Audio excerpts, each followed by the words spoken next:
আরও বেপরোয়া বিহারের কুখ্যাত গ্যাংস্টার সুবোধ সিং।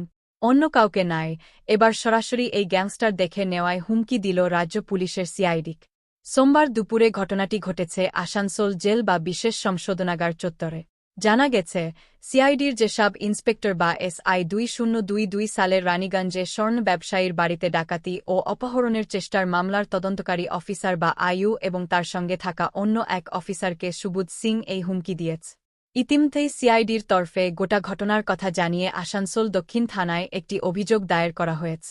তার ভিত্তিতে পুলিশ নির্দিষ্ট ধারায় মামলা করেছে।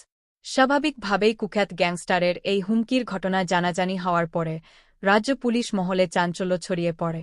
সিআইডির উচ্চপদস্থ আধিকারিক ইতিমধ্যেই গোটা বিষয়টি গুরুত্ব সহকারে দেখছেন বলে জানা গেছে। এই প্রসঙ্গে আসানসোল দুর্গাপুর পুলিশের ডিসিপি সেন্ট্রাল ধ্রুব দাস এদিন বিকেলে বলেন, একটা অভিযোগ রাজ্য পুলিশের সিআইডির তরফে আসানসোল দক্ষিণ থানায় করা হয়েছে। তাতে বলা হয়েছে সুবোধ সিং নামে এক দুষ্কৃতী অফিসারদের হুমকি দিয়েছে। এই অভিযোগের ভিত্তিতে প্রয়োজনীয় পদক্ষেপ নেওয়া হচ্ছে।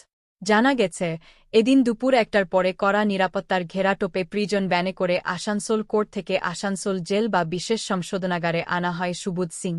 ভ্যান থেকে তাকে নামিয়ে যখন জেলে ঢোকানো হচ্ছিল, তখন সে পাশে থাকা রানীগঞ্জের মামলার তদন্তকারী অফিসার ও অন্য এক অফিসারকে দেখে নেওয়ার হুমকি দেন। এরপর ওই দুই অফিসার সিআইডির উচ্চপদস্থ আধিকারিকদের গোটা ঘটনাটি বলেন। তাদের নির্দেশ মতো তারা গোটা ঘটনার কথা জানিয়ে আসানসোল দক্ষিণ থানায় একটি অভিযোগ দায়ের করেন।